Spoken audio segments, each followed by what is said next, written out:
Eu sou a Alexandra. Eu sou a Dulce. Eu sou a Amora. E esse é o Papo Entre Pepecas. Somos, sim, profissionais da saúde feminina, mas aqui a gente não está como profissional, a gente está como mulher.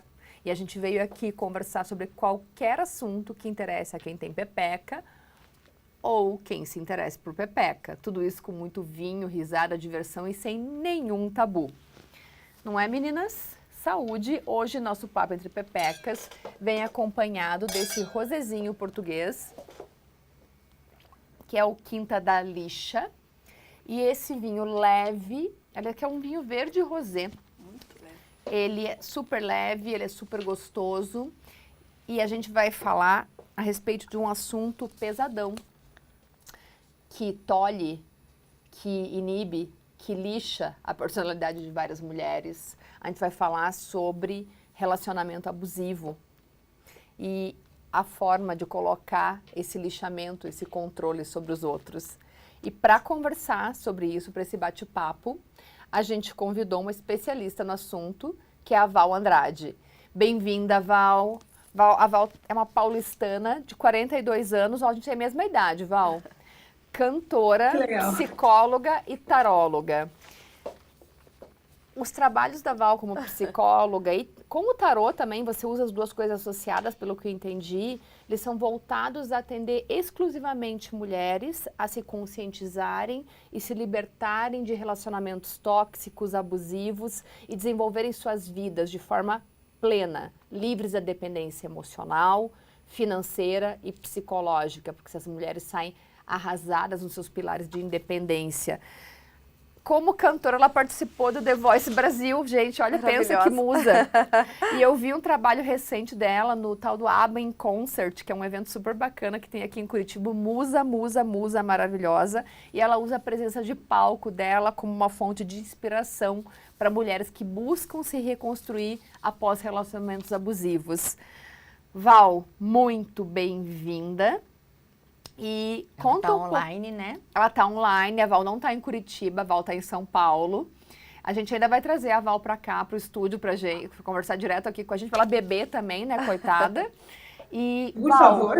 Por favor, né, que você gosta. Val, conta um pouquinho pra gente dessa jornada interessantíssima do teu trabalho, de quem você é. Ai, primeiro, meninas, muito obrigada pelo convite. Eu tô muito honrada de estar aqui. Trazer um pouco do meu trabalho, da minha trajetória e de toda essa jornada que tem sido a minha vida, que é essa jornada de trabalhar com mulheres, de ajudar mulheres, e que isso vem muito da minha experiência de vida, né, das minhas próprias vivências e da minha formação e da minha arte e da minha espiritualidade. Eu trabalho como psicóloga. O tarô, ele é um outro trabalho. Os dois não, a gente não faz as duas coisas ao mesmo tempo. Tanto que as minhas clientes de psicologia, eu não faço leituras para elas, elas ficam chorando. Mas leia para mim, não posso. Se estivesse aqui, eu já ia querer fazer um tarô com você, mas você não tá. Com certeza. Da próxima vez, quando eu estiver aí pessoalmente, a gente faz um pessoalmente. E aí tem a psicologia, tem o tarô que vem com essa parte da espiritualidade e tem a arte. Como o ser humano, a gente tem todas essas dimensões, a dimensão psicológica, emocional, a dimensão espiritual, a dimensão criativa e artística, e tudo isso traz a nossa personalidade, tudo isso faz parte de um desenvolvimento da essência que a gente traz.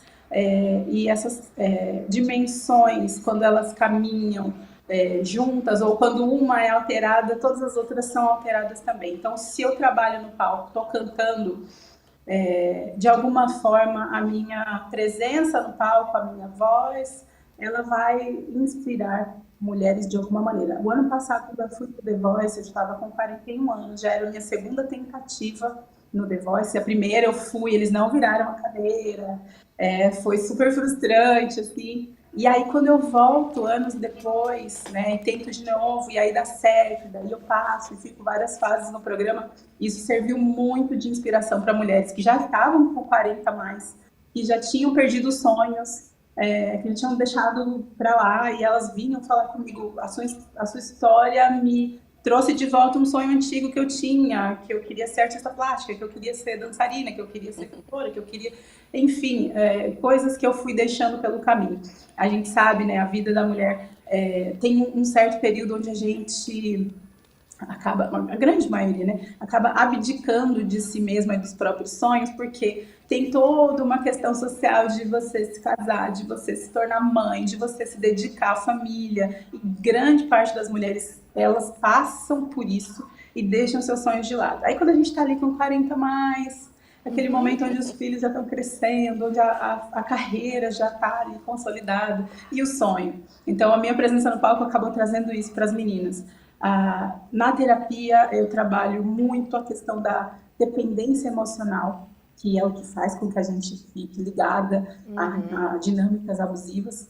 E no tarô eu trago a espiritualidade como um empoderamento, né? Então, são várias dimensões aí que a gente acaba trazendo, e tudo isso vem da minha própria vivência. Então, eu tenho uma parte minha, que é a parte da arte, tem uma parte minha que é a formação em psicologia, tem a espiritualidade muito presente e tem a minha vivência com relacionamentos, com dinâmicas abusivas, que eu tive que fazer todo um trabalho interno comigo mesma e depois com ajuda para poder sair, né, dessas dinâmicas e trabalhar a minha própria dependência emocional com a minha terapeuta. Você passou por um relacionamento abusivo também, então, Val, e sim, isso foi um gatilho para o teu trabalho?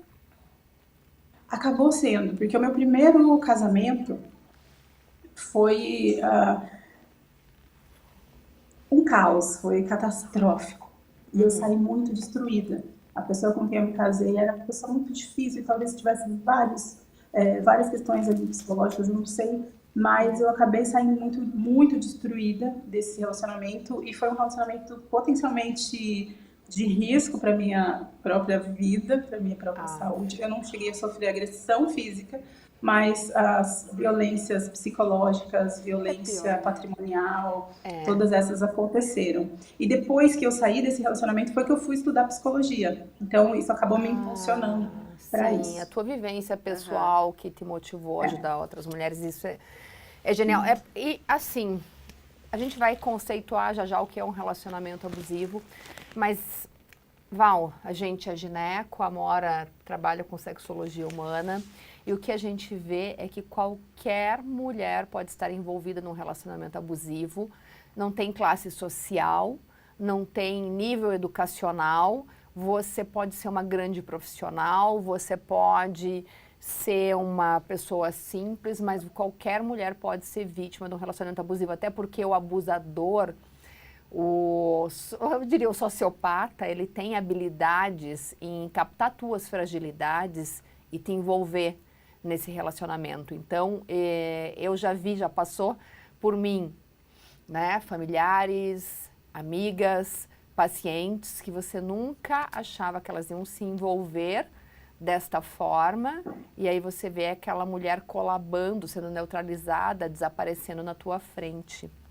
Então, às vezes, o cuidado excessivo, ele nada mais do que um abuso, né? Então, a pessoa que quer te cuidar demais, ela quer te controlar. E o relacionamento abusivo não é aquele que necessariamente dá um tapa na tua cara, né? Até porque nenhum caso de violência começa assim, oi, tudo bem, pá, meti a mão na sua cara. Primeiro existe um envolvimento, né? É sutil, né?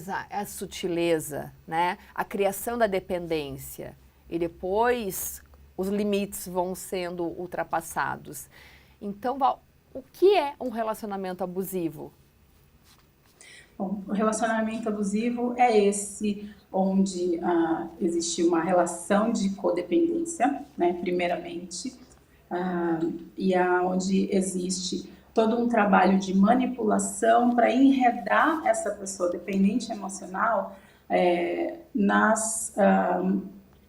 nas intenções do abusador. Ele tem, geralmente no relacionamento abusivo, a gente fala de vítima e de abusador.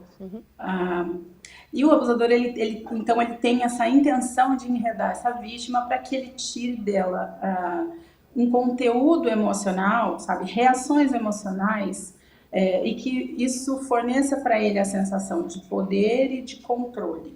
Isso é feito de maneira sutil, como você disse, começa com toda uma sedução, envolvimento, e normalmente o abusador ele tem uma perspicácia de saber quais são os links que ele consegue capturar essa vítima.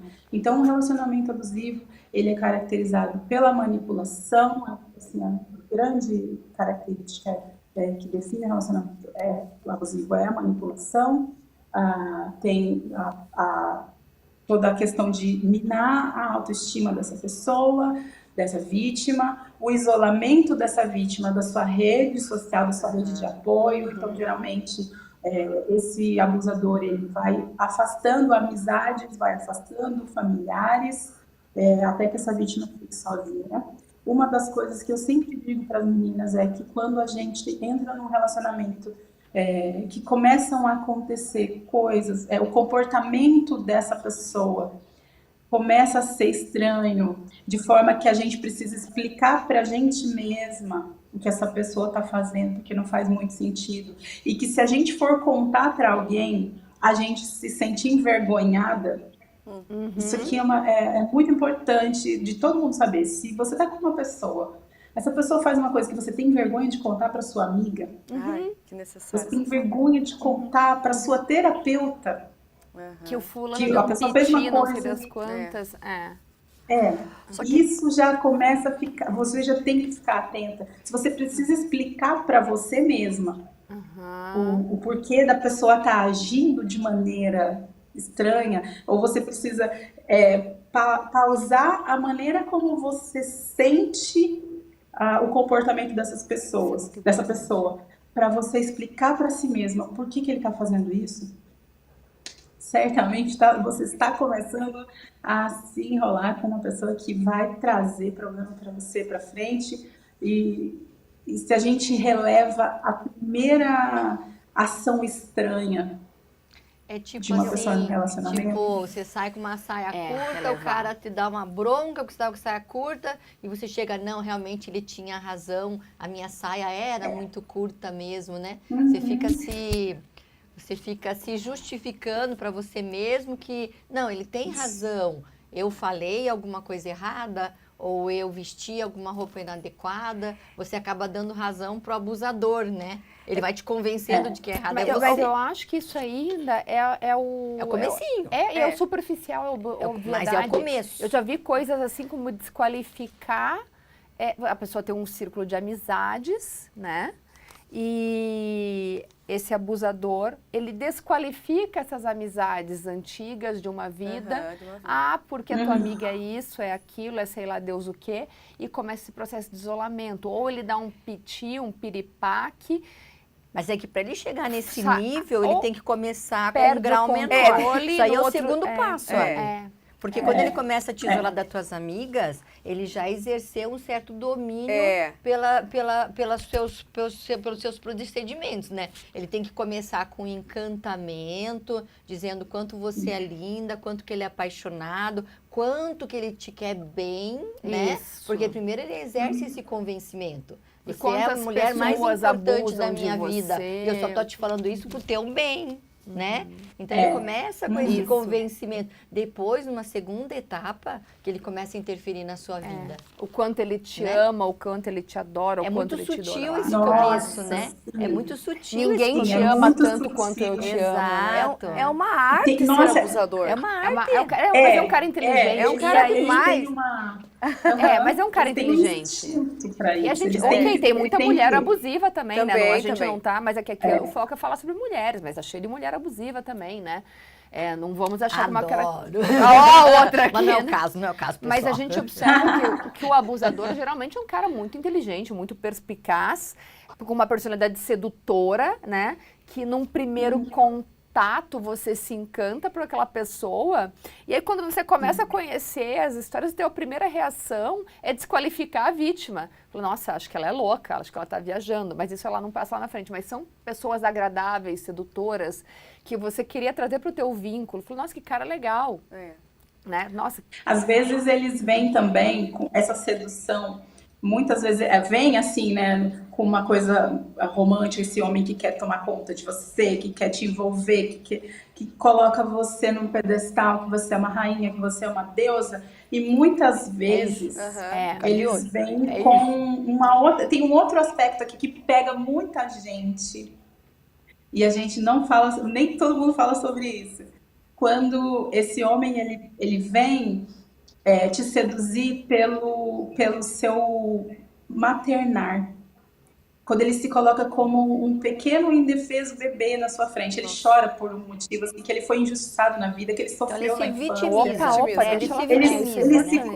Explica um pouco melhor. Aí ele se coloca muito num lugar assim de ninguém me compreende, a minha ex me largou sozinho, ela foi muito ingrata comigo, minha mãe foi isso, meu pai fez aquilo, meus irmãos eram melhores que eu fui isolado, eu nunca pude ser quem eu quis ser, mas com você eu sinto que eu posso ser este homem que eu sempre quis. Aí ele coloca você já numa responsabilidade de ser diferente de todas as pessoas malvadas que fizeram maldade com ele a vida inteira, então você já fica nessa responsabilidade de não ser, ele já te prende por aí primeiro, você não vai ser mais uma malvada que vai abandonar esse pobre bebê. Você não vai ser a filha da puta na minha história. Você não vai ser malvada. Ele já te passa essa responsabilidade na hora. E a gente tem, na energia feminina, muito essa coisa da doação e do cuidar. Sim. Então a gente vai querer fazer o quê? O que uma mulher faz quando vê um bebê chorando, gente? Dá colo, aconchega, a gente vai dar colo e a gente não pode ser a megera, mais uma megera na vida deste homem tão bom e incompreendido. Você então, é a gente modificadora da minha vida. A minha vida mudou depois que eu te conheci. Opa.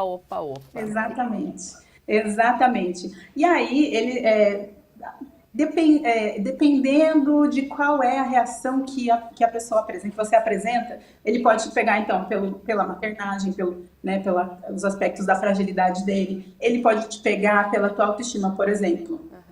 Você não é uma mulher que está com uma autoestima em dia, então você não está se cuidando muito, você é aquela mulher que não se vê como uma mulher muito bonita, que não se vê como uma mulher, sabe, empoderada, você tá ali no cantinho, tem muita mulher assim. O que ele faz? Ele mostra pra você que você é belíssima. Aí ele puxa a tua autoestima. Ele fala, não, mas se você fizer, isso já aconteceu comigo. Não, mas você é linda, seu corpo é lindo, você pode usar um shortinho. Tá? Porque nem sempre eles querem cortar a tua sainha curta, o teu shortinho. Às vezes eles vão te... querem mostrar, ostentar para a sociedade, né? Que ele tem um mulherão. Para poder puxar a tua autoestima.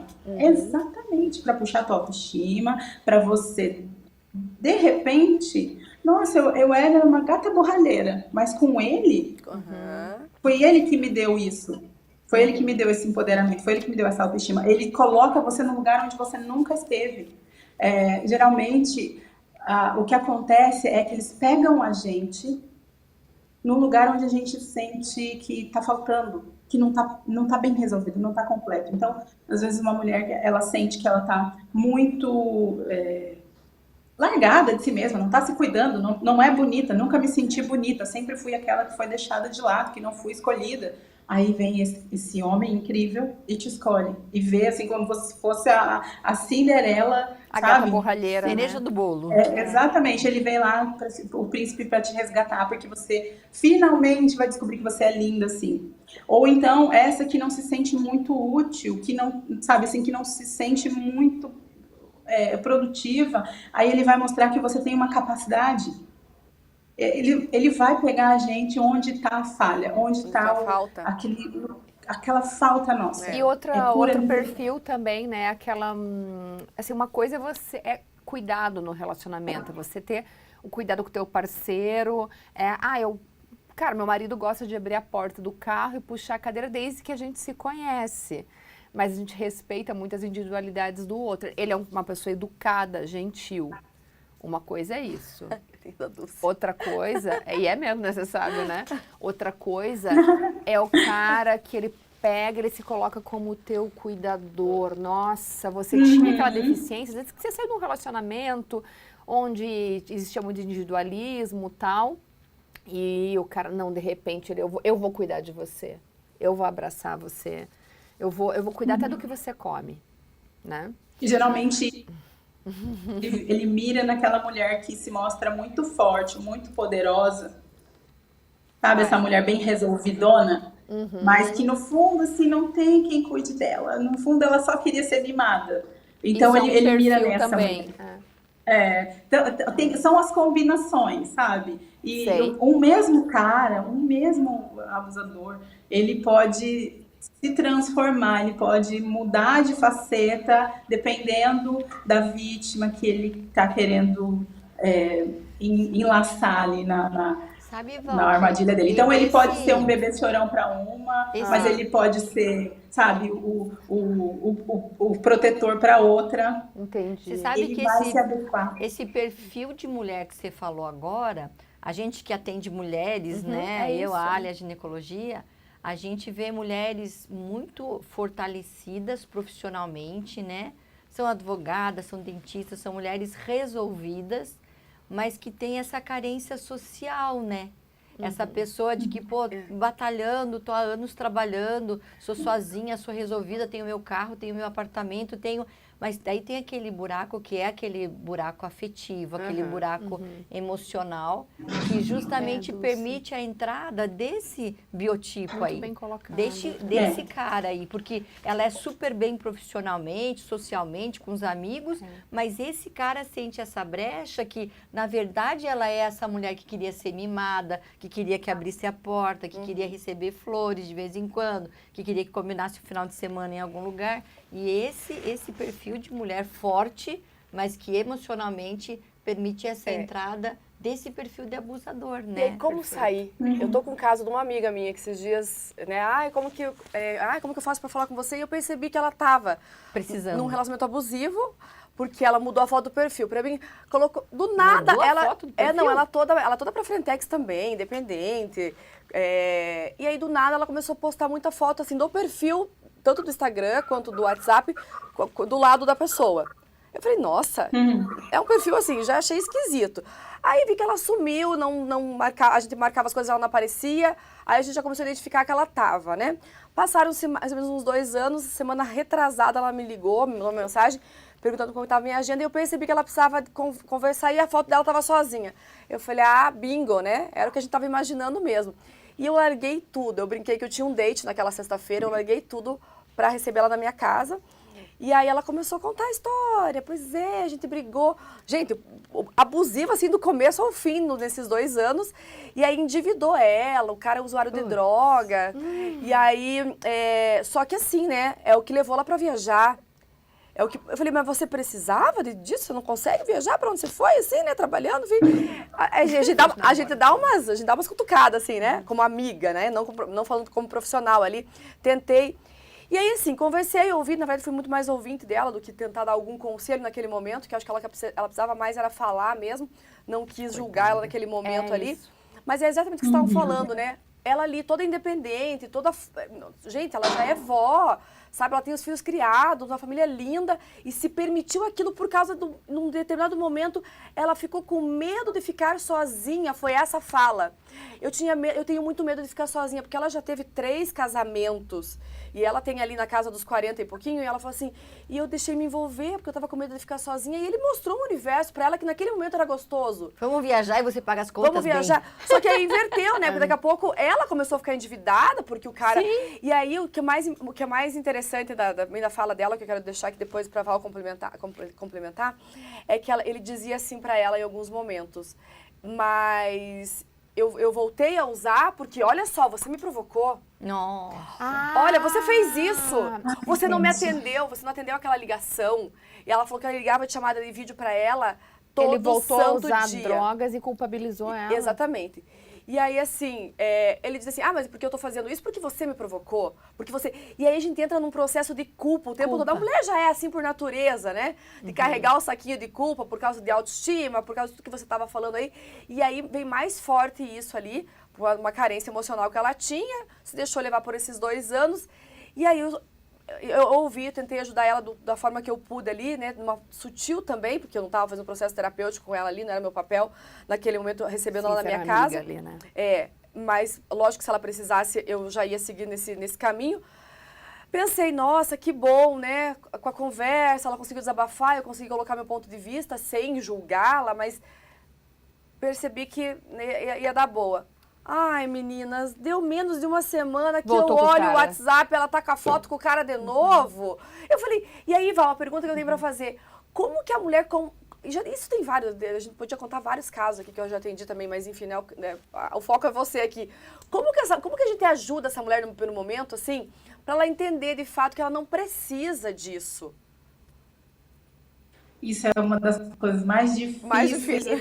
Porque você tem medo de apontar o que está acontecendo e a pessoa te afastar também, né? E você não poder estar perto na hora que der merda, né?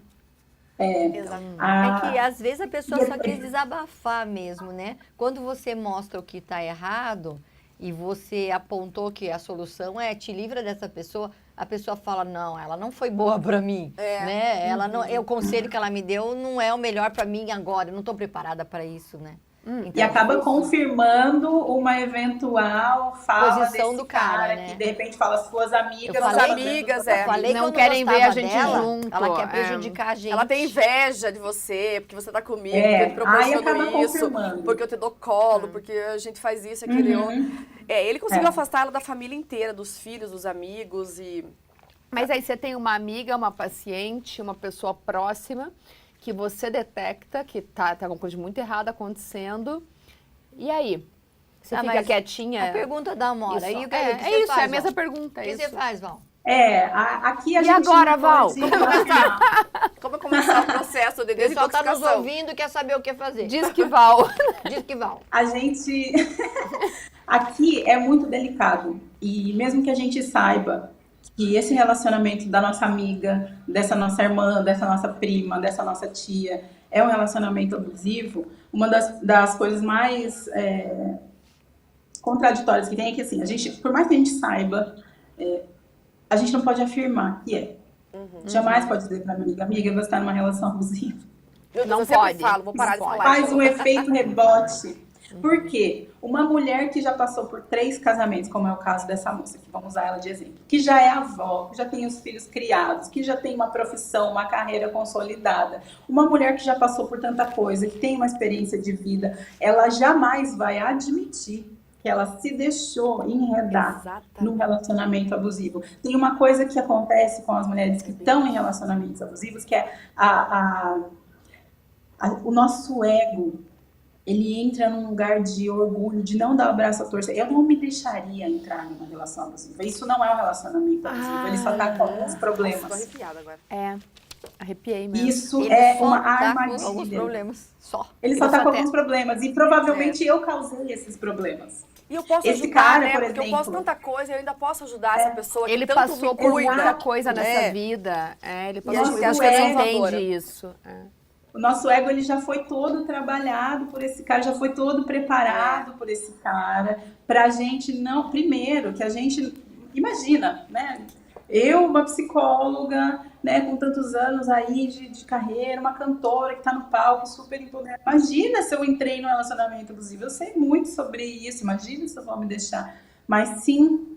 E aí, quando a gente percebe, a gente que tá de fora, a gente percebe... a gente não pode acusar, a gente não pode apontar, a gente não pode dizer que é e afirmar nada.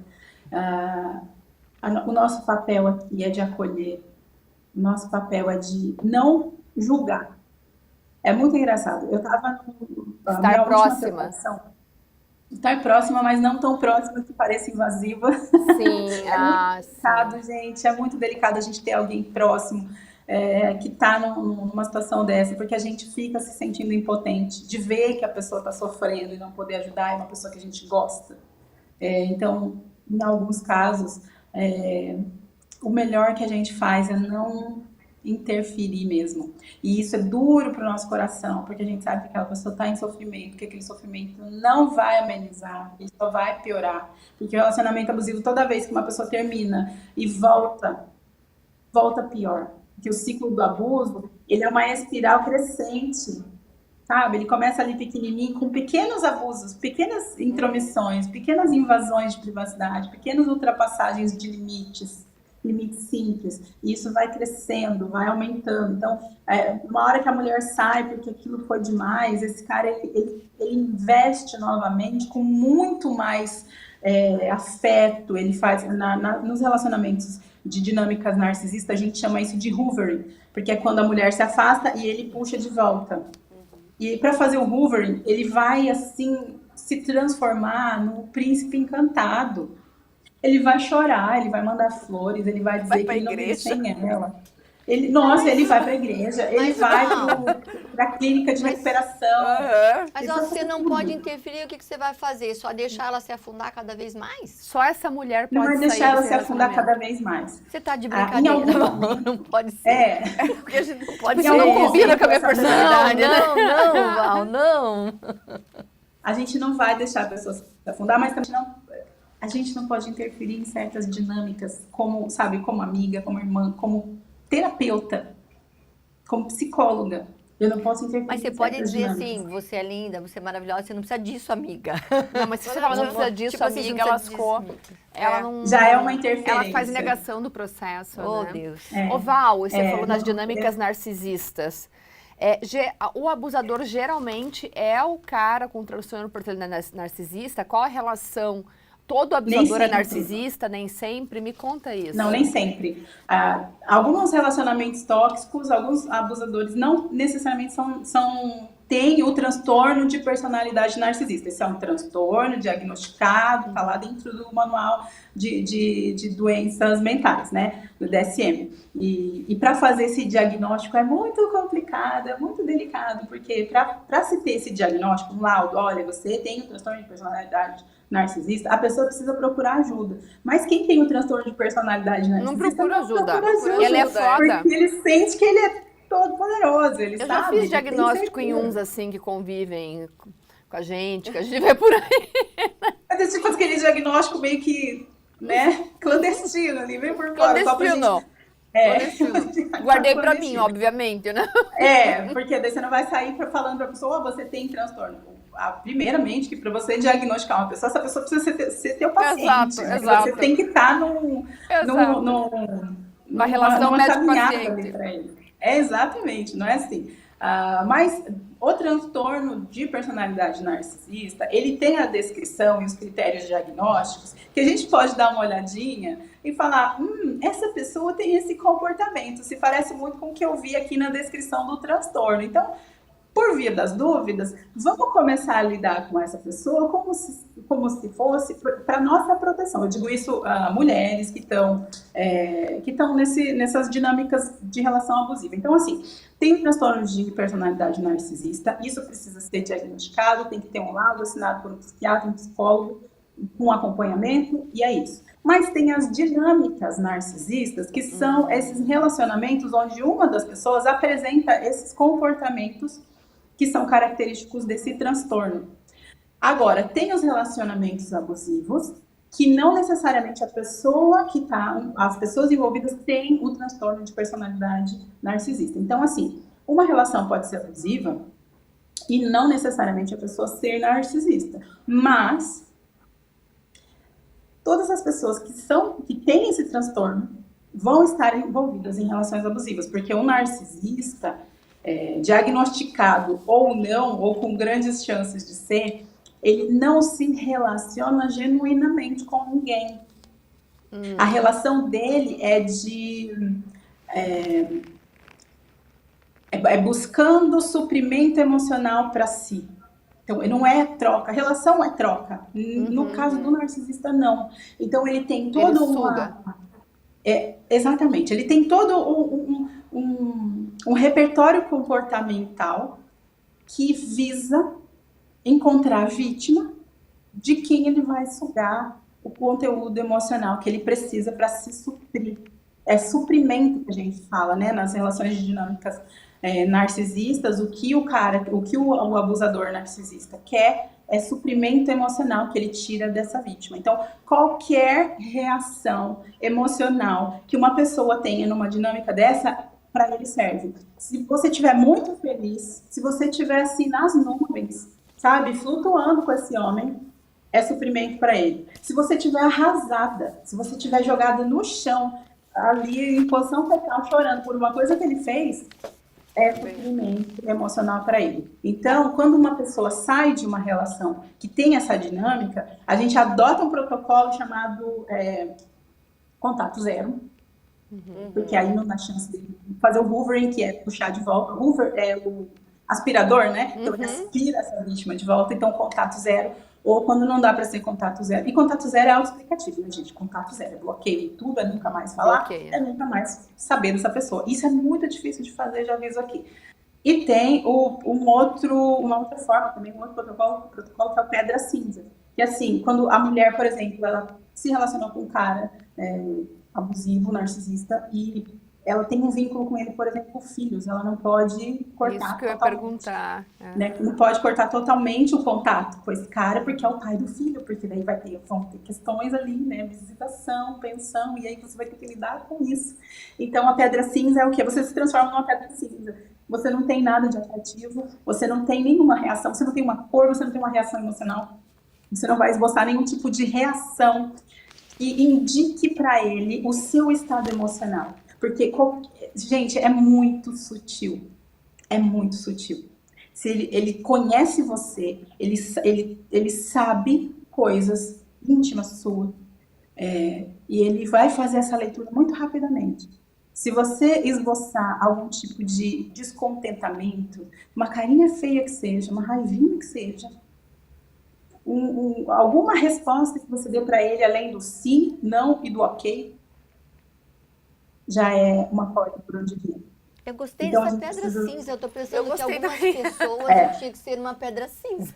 Vai cagar no mato? A pessoa, no caso, sou eu. Pedra cinza. Ela tá dizendo que eu abuso dela. Pedra cinza, Val. Obrigada, valeu. É uma relação de amizade abusiva. Cinza, entendeu?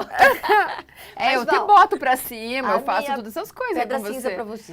Nesse momento, pedra cinza. Val, uma pergunta, então, pra você. Você falou que já teve num relacionamento abusivo, certo? Como é que você saiu disso, então? Vire pra cá. Mulher, olha uma história. Porque você disse que não pode interferir. Como é que você saiu dessa? Você não era nem psicóloga. Ninguém interferiu. Como é que você saiu? É aquela história que o que um tem que viver, o outro não vive. Um dia o copo vamos ver ela. Como é que você fez? Eu vou te falar aqui como é que a gente não interfere, mas como é que a gente ajuda. E foi isso que aconteceu na minha história. Era isso. Um exemplo. Aquela hora, as três aqui nervosas. E um exemplo que eu sempre conto, que é assim, não é uma interferência, mas é uma ajuda. E foi feita de uma maneira muito sutil. Eu estava nesse relacionamento, que é o meu primeiro casamento, ele foi altamente destrutivo para minha autoestima, para toda a minha saúde mental. Eu estava muito arrasada. E um dia, assim, eu estava muito mal e eu saí de casa, assim, muito louca, e fui para casa da minha mãe. E a minha avó estava lá, a mãe da minha mãe. A minha avó é uma mulher que ela tinha sofrido um relacionamento muito violento com meu avô. E ela teve que escapar desse casamento, fugir, senão ela ia morrer, realmente. Nossa.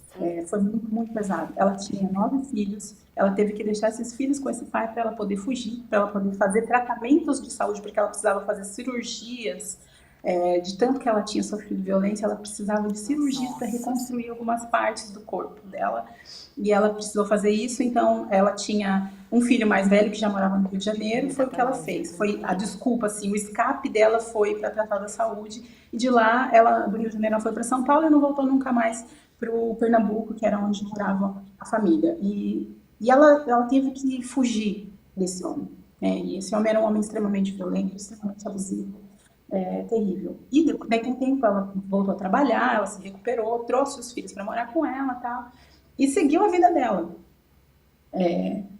E aí, num dia que eu estava muito atormentada no meu casamento, eu tinha ido para casa dos meus pais para dar um tempo para minha cabeça, mas eu não falava nada, eu não falava o que estava acontecendo. A pessoa que está num relacionamento abusivo não conta para a família. Aquela vergonha, né? Aquela vergonha de contar. Exatamente, a vergonha que eu tinha dito. Eu estava sentada assistindo televisão e eu não estava legal, enfim. E aí essa minha avó estava lá e ela chegou bem quietinha, ela devia estar com uns 80 anos, mais ou menos, 80 e poucos anos. Ela sentou do meu lado, assim, e ela falou assim, olha filha, casamento é uma bênção de Deus. Deus criou para a gente ser feliz do lado de uma pessoa. Mas, se a gente casa para sofrer na unha de um homem, Deus entende que a gente pode se separar. Ela só fez isso. E aí ela saiu e nunca mais falou nada. Eu não perguntei nada, ela não falou mais nada. Só que, de repente, eu me dei conta de que quem estava falando isso para mim era essa mulher. Que sofreu, assim, um horror. E assim, a vida dela, o fato dela estar viva ali para me falar isso, já se devia a uma história de muita superação e de muita força. E eu olhei e falei, caraca, se a olha minha avó, naquele tempo, a minha avó com muito menos recurso que você... E com muito mais violência, com muito mais filhos. O mínimo Val, não faço nada, né? O mínimo que você faz é honrar essa avó, né? Foi isso. Assim, aquele momento colocou em curso alguma coisa em mim que foi uma rota de fuga. Sabe? Então, assim, ela me deu esse start. Ela não me julgou, ela não me perguntou nada, ela não me falou nada, ela não me acusou de nada, ela não acusou meu marido, ela não falou nada. Ela só veio e fez essa fala pontual. Então, eu digo, a gente pode não interferir diretamente no relacionamento, mas a gente pode ser aquela pessoa que sabe o que dizer na hora certa. E a gente tem que ser essa pessoa, tá, gata? Entendido. Se Difícil, tiver né?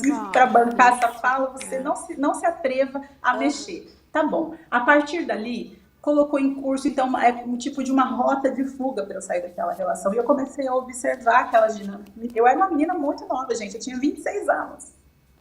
E eu comecei a observar tudo aquilo, comecei a fazer tentativas de separação, e aí a pessoa começou a ameaçar de fazer alguma coisa contra a própria vida e não sei o quê. E eu pensei, ele não vai fazer contra a própria vida dele, não, vai ser contra a minha. Eu vou ter que dar um jeito de sair daqui. Só que isso não foi feito nessa tranquilidade com que eu falo aqui. Sim, claro. Eu estava extremamente você tá vivendo, destruída. quando você está no liquidificador, a coisa é diferente, né?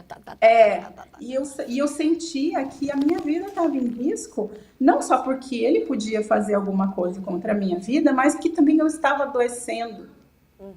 E aí, eu percebi que eu estava no limite. E quando a gente chega nesse limite, ou vai ou racha. E tem uma coisa que é da pessoa, tá, gente? Eu vou te falar. Por mais que exista esse tripé que eu trabalho, né? Que eu trabalho com as meninas, que é informação, rede de apoio e terapia, para uma pessoa sair de uma relação dessa, informação, rede de apoio e terapia, é fundamental. Mas existe um movimento individual, interno. A pessoa precisa virar uma chave, em algum momento vai haver este momento em que a pessoa percebe que ou ela sai dali ou ela fica presa naquilo para sempre. Então, a gente percebe o quanto que tem. A proporção de relacionamentos abusivos que existe é também a proporção de mulheres que saíram deles. Então, a gente tem que... eu tenho, né, essa visão de que a pessoa... nunca vão sair, né? E tem mulheres que nunca vão sair. E tem mulheres que, infelizmente, perdem a vida numa relação dessa. E é por isso que a gente tem que divulgar tanta informação, sabe? É por isso que eu digo, informação, rede de apoio, terapia. A informação é a primeira coisa. É a primeira coisa, porque se essa informação vai chegar a amiga ali... dessa mulher. A amiga, a rede de apoio, talvez não possa atuar naquele momento. A terapia, então, talvez seja a última coisa que essa mulher procure. né? Então, a informação tem que estar ali. É por isso que as redes sociais, por isso que hoje esse programa também aqui, esse podcast também está sendo uma prestação de serviço, porque Sim. se a gente conseguir, pelo menos uma mulher, abrir a cabeça e falar, nossa, mas então esse cara que eu tô, ele fez isso, já valeu, sabe? E a gente tem que acreditar nisso, porque, infelizmente, a gente vive numa sociedade onde a educação, a socialização é muito machista, é muito patriarcal e coloca homens como se fossem donos de mulheres. E é lógico, a gente já falou aqui, existem mulheres que são abusivas, sim, mas isso é uma reprodução de uma socialização que dita estruturalmente que mulheres são propriedade de homens. E sendo propriedade, ela está ali para fornecer alguma coisa para esse homem. E, geralmente, homens que nem têm transtorno de personalidade narcisista se tornam abusivos pelo simples fato de terem sido educados de forma machista. Sim, até porque isso era legal, isso era constitucional, isso era lei até 1970 e pouco, né? Quando a gente entrevistou a promotora Mariana Basso, maravilhosa, né? Que a gente conversou um pouquinho a respeito de abuso, de assédio, ela trouxe essa informação pra gente, que legalmente uma mulher não podia assinar pelo controle dos bens da família até pouquíssimo tempo atrás, né? Então... Mas uma pergunta, Val. Eu percebo assim que você fala em abusador, talvez com aquela imagem daquela mulher com uma personalidade mais forte, que tenha algumas falhas onde o abusador percebe e se utiliza disso. Mas o que você tem sentido desta nova geração, né? A gente tem uma nova geração vindo aí, digo assim, dos 20 e menos, ou 15 ou 16, dessa geração de adolescente que está assim, digamos, informatizada, eles têm não tantos objetivos tão claros como a nossa velha geração, eles têm parceiros múltiplos, homo, hétero, bi. Eu acho que essa nova geração é uma nova geração que tem uma cabeça, um pensar um pouco diferente. Vai sofrer menos. Você percebe isso também, esse abusador nessa geração mais jovem? Sim. Mesmo nas gerações mais jovens, a gente tem casos... eu tinha uma menina que ela com 19 anos e ela... 19, estudante de psicologia, e ela entrou num relacionamento com um possível abusador ali. Ela já, antes disso, ela tinha passado por um namoro, um relacionamento um pouco mais longo, que foi extremamente abusivo, acabou com a autoestima dela, ela quase parou a faculdade por causa disso, e isso foi agora há pouco tempo. E depois ela conseguiu, enfim, com terapia, informação em rede de apoio, ela conseguiu processar o que tinha acontecido com ela e já ficou mais atenta. Mas sim, a gente percebe que, apesar de ainda existir muitas dinâmicas narcisistas, porque essa geração nova, eles têm uma tendência as relações serem cada vez mais líquidas, mais volúveis, instáveis ou múltiplas, né? E é muito diferente da nossa geração ali, 40 mais. Trabalho não gosta, muda, né? Relacionamento não deu, pega outro, é tudo muito... Exato, rápido, eles têm essa tendência, então... isso é até de certa forma protetivo, porque a pessoa ela já caminha, né? Ela transita pelas relações com mais facilidade. Não foi bom para mim, já estou saindo. Diferente de mulheres mais velhas, por exemplo, que tem aquela coisa de a mulher tem que fazer a relação dar certo. As meninas mais novas, elas não estão tanto, não. Ainda existe, mas não tem tanto, não. E eu acredito que isso se deva muito ao acesso à informação. Né? As pessoas mais jovens, elas estão tendo muito mais acesso à informação. Você vê que tem muitas... na internet, nas redes sociais, tem muitos perfis ali fornecendo informação sobre os relacionamentos, tanto os relacionamentos de dinâmicas abusivas, narcisistas, quanto esses relacionamentos de novas configurações, né? Os relacionamentos com múltiplos parceiros, né? Esse poliamor, toda essa coisa mais fluida que tem agora nas relações para os mais jovens.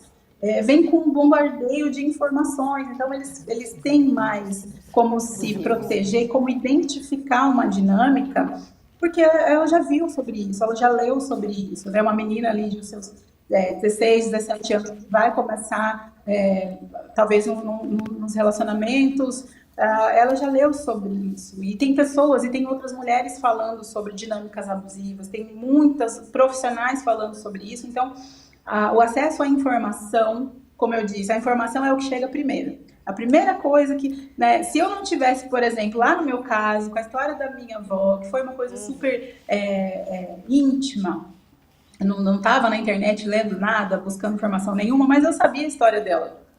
Então, eu sabia que ela tinha sofrido uma relação abusiva e violenta, e por saber da configuração da história da minha avó, do que era aquilo, aquela informação chegou para mim e fez o trabalho, né, de me despertar para o que estava acontecendo comigo. Fez o então, exatamente. Então, a informação é o que chega primeiro. Os jovens estão acessando a informação muito mais facilidade do que a gente teve no nosso tempo, por exemplo. Então, eu acredito que isso seja de uma forma muito benéfica para que eles, por mais que as relações sejam todas muito líquidas e superficiais, isso evita que as pessoas parem para tentar consertar um relacionamento, tentar entender o outro que está sendo super... Uma boa notícia. Ruim para você ali.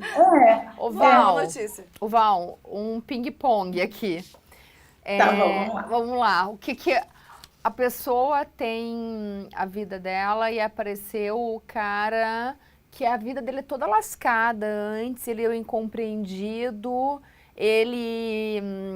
a relação anterior dele deu muito errado, mas não era culpa dele, é porque houve agentes terríveis. Treta, né? Alerta de treta. Pode. É red flag, a gente já fala. Falou mal do relacionamento anterior e ele era vítima, red flag. Já fica atento. A pessoa, ela se infiltra em todos os segmentos da sua vida... E você deixa de ter teus amigos, tuas relações, teus trabalhos, tuas atividades e passa a ter só os amigos do casal, as relações do casal, as coisas. Red flag. Red pink flag. Total. Boa. Aí você já ultrapassou todas, né? Quando chega nesse ponto aí é porque você já está muito enredada. Muitos passos foram dados antes até chegar nesse lugar do isolamento. Mexeu no celular? Sim, isso já vi, tá? Tá num Olhar jantar com as amigas. Não sai do celular. Com quem tá falando? Com o namorado, com o encantamento, com o novo love, com o novo boy. Né? Provavelmente chegou a sobremesa, eu tenho que ir. Eu tenho que ir. Red flag? Red, pink, black flag. Tem um negócio que... Tá aumentando o nível. Tá aumentando. E gata, assim, quando vai tirando a tua individualidade, já é esquisito, né? Daí você já fica atenta. Quando é uma coisa assim que, se você for, como eu disse, né? Se você for explicar para alguém o que tá acontecendo com você e isso parecer meio absurdo, você ficar com vergonha de contar... Lascou. Bem legal. É isso. Esse detalhe foi muito bom. É mais do que o red flag ali. E aí, só essa mulher pode sair da merda que ela se enfiou. Ela precisa entender o que está acontecendo com ela para ela poder ter esse start. A visibilidade, né? Ela tem que, como diz ela a minha terapeuta, tirar a lente cor-de-rosa, né? E ver a realidade dela, né? Difícil, hein? Já entendi. Exatamente. É difícil, mas não é impossível. Eu sempre falo sobre esses três pilares: informação, rede de apoio e terapia. Se você não pode, no momento em que você tem uma amiga que está passando por isso, você não pode ser a rede de apoio que você gostaria, né? Porque isso causa na gente muita aflição, a gente sabe como é difícil. Forneça informações de uma forma... Eu acho que um dos principais sentimentos quem sofre abuso é você estar o tempo todo se sentindo culpada, né? Não sei, Val, o que você acha? Eu percebo isso muito forte, assim, quando eu converso com pessoas que eu percebo que estão num relacionamento abusivo. E vou falar uma coisa muito particular minha agora aqui, de um comportamento que eu imaginei que fosse abusivo no meu processo de separação, assim, né? Por isso que eu falei, é muito pessoal que eu vou contar agora aqui, mas me vejo nessa necessidade, assim. Foi uma separação tranquila, onde estava tudo certo, e teve um episódio que aconteceu que eu tive que discutir algumas coisas que eu não concordava, porque eu tive que viajar, e aí ele deixou meu filho sozinho num dia que não era para deixar sozinho. Mas ele já tem idade para se cuidar, ele quis ficar. Mas ele não se manda. E aí eu tentar discutir esse assunto trouxe uma fala que eu percebi naquele momento que foi muito abusiva. Porque ao mesmo tempo ele falou assim para mim, mas você estava reclamando que ele ficou com os amigos porque eu não fiquei aqui no tempo que você estava viajando? Mas e quando você trabalha até tarde? E quando você fica à noite? Porque eu trabalho muito fazendo evento à noite, assim. Ele fica sozinho também. Aquilo foi, assim, de um grau de abuso, assim, para o meu interior, porque ele sabia o quanto é importante, ele sabe, né, o quanto é importante o meu trabalho para mim. E o fato de eu deixá-lo, né, naquele momento de hora que eu estou trabalhando sozinho, que a maioria das mulheres fazem isso com os filhos, deixa a tarde sozinho, né, no meu caso é à noite, mexeu tanto comigo e eu identificava uma fala, assim, abusiva, porque ele queria tirar a culpa dele. E tipo, então já que você tá querendo me culpar, eu vou te trazer um pouquinho de culpa também. E eu me senti tão culpada. Mas acho que isso é muito essa construção social, né? Mas eu me senti tão culpada e eu entendi assim, eu senti a minha dor, porque ele sabia o quanto isso é importante pra mim. Então tá bom, então da próxima vez que eu for trabalhar à noite, eu vou contratar uma babá, vou chamar meus pais, alguém pra ficar com ele. Tá, mas aí à tarde eu vou ter que fazer isso também? Sabe assim, eu me senti tão culpada. E eu identificava naquele momento da nossa discussão, isso que eu falando assim, que eu não tenho problemas de relacionamento com ele, tá? Sim. Num relacionamento tranquilo. Foi uma assim, coisa pontual. Foi uma coisa pontual. E eu sentia tanto abuso naquela fala, porque doía tanto, eu me sentia tão culpada, assim. E eu pensei assim no momento, meu Deus do céu, quantas mulheres passam por isso e elas não têm a ideia, que elas estão sendo abusadas. E assim, olha, me emociona um pouco. Eu me senti assim, tão vulnerável, assim, tão pensando assim, o quanto as mulheres precisam de ajuda. Porque eu sabendo, identificando que estava abusiva, o quanto me machucou. E vindo de uma pessoa que eu respeito, vindo de uma pessoa que ficou 15 anos comigo, vindo de uma pessoa que, mesmo separado, a gente tem uma relação boa, ele ter me machucado tanto com aquela fala que me fez sentir culpada, sabe? Mas aí, Val, me diga se eu estiver errada também, eu acho que no processo de separação, até por causa dessas construções sociais que a gente tem, às vezes existe muito machucado, né? Às vezes você machuca o outro, que você teve porque você está machucado. Exatamente, né? Então, eu acho que ali, assim, para sossegar teu coração, às vezes é uma coisa pontual ali de pessoas que estão sofrendo, né? Vocês já viram aquele filme História de um Casamento, que é com... cara, que é um filme que ganhou Oscar, espetacular, e com aquela atriz linda, Scarlett Johansson, e o Adam Driver. E, assim, é um casal normal, que vivia uma vida normal e tem um filho normal, tipo, a ordinary life, né? E eles resolvem se separar, porque não fazia mais sentido. Ela toma esse start da separação.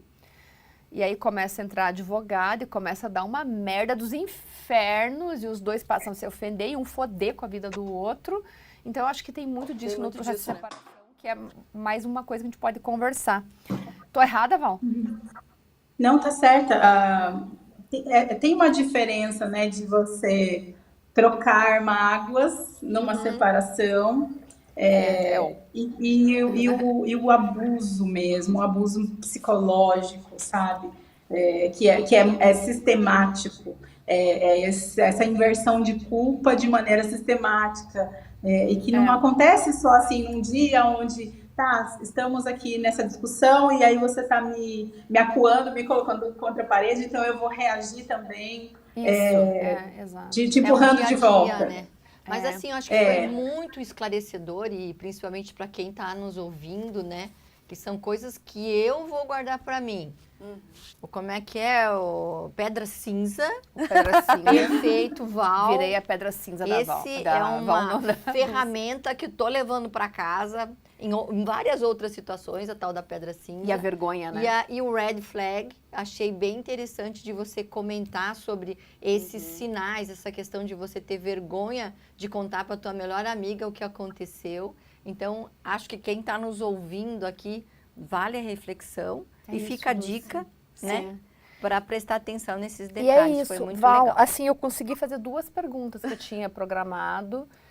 Eu sei que você vem a Curitiba com frequência, eu gostaria muito que você me avisasse quando você vem de volta, mesmo que a gente não esteja com o estúdio marcado, a gente marca, porque a gente tem muito para conversar. Você é uma mulher realmente incrível, inspiradora, envolvente. E eu acho que só com esses sinais, né, talvez a gente consiga fazer essa informação, você que está assistindo a gente, se você acha que tem alguma amiga, alguma paciente, uma médica falando, né, algum familiar que precisa escutar um pouquinho disso, faz a informação chegar nela. Se acorde. Em algum momento, a gente acredita que essa ficha vai cair, essa mulher vai conseguir se libertar, né? E aí entra a rede de apoio, e aí entra a terapia.